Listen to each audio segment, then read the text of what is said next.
I hope this is working, honestly. I want to talk to you about something that's been kind of weighing on my heart a little bit.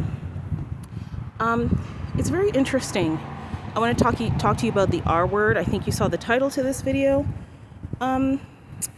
It's very interesting to me how one woman, I don't remember the entire conversation, so I can't tell you that part, but one woman explained to me that she thought that racism for black people was over.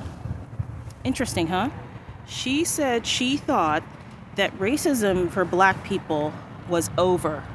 And I was thinking, oh my gosh, it's not over. And the thing about being black is it's not something that you have to say or do. You just are, and everybody can see it. So you walk into a room and boom, there's a whole bunch of negative judgments. Now here's the other thing. This is about a lot of assumptions, okay? So the thing I want to talk to you about is, let me speak about me. I've realized that people, again, have a lot of assumptions and judgments about me without knowing me just by looking at me, right? So in other words, I'm trying to say two things.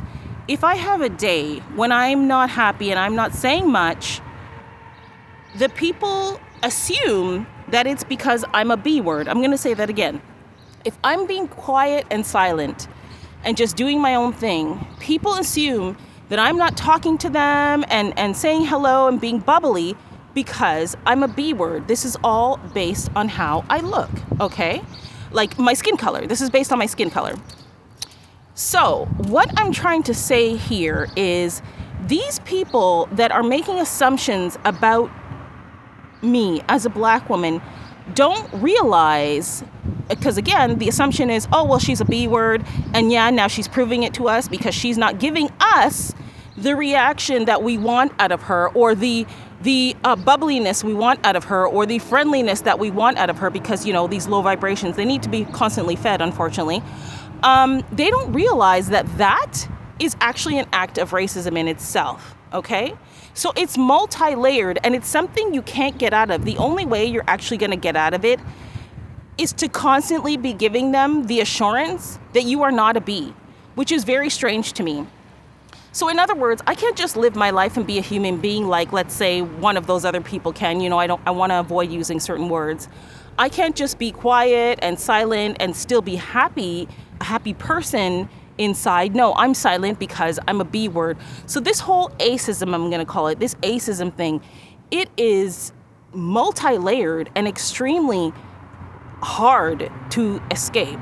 The only way around it is for you to constantly be in a good mood, to constantly be smiling, to constantly be reassuring people that you are not a B word, to constantly be reassuring people that your mind is like theirs. Why is it not okay for me to be in this black skin and just be me? It's like not okay. It's like not okay. So this acism is multi-layered, and it's like people have you in a box and you can't escape it. Like I said, they give you one way out, and they don't realize that in them thinking like that is an act of acism in itself. Like the constant judgments and assumptions is an act of acism itself. So I have to constantly enter rooms, be happy, say hello. I'm not allowed to have a bad day. I'm not allowed to not feel like talking. I'm not allowed to acknowledge acism. You know, the whole mentality is acism, and they don't realize that I'm a woman who's living under acism. So all of their assumptions are about me being a B word, which is acism, you know? Because any other ethnicity has these, what can I call it? Freedoms.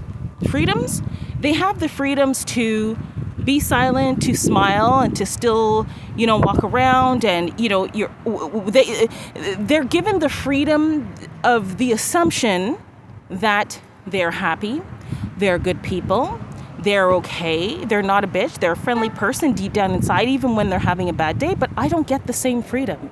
You know, the assumption is I'm a B word, and I have to constantly be breaking that down. This is like insane.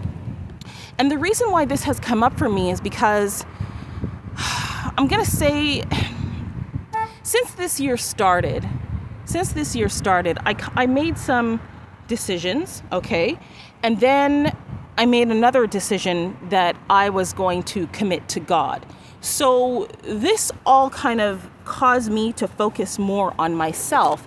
And I could see that people do not like this. Another way that I see that atheism is real is I went to a country that is all black some years ago. And I could walk around silent for like 5 days straight, not talking to anybody.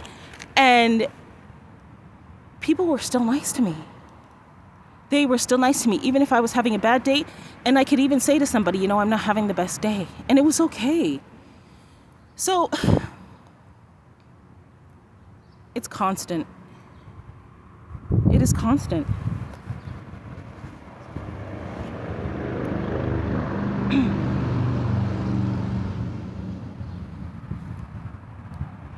I think I have to cut this video short, you guys.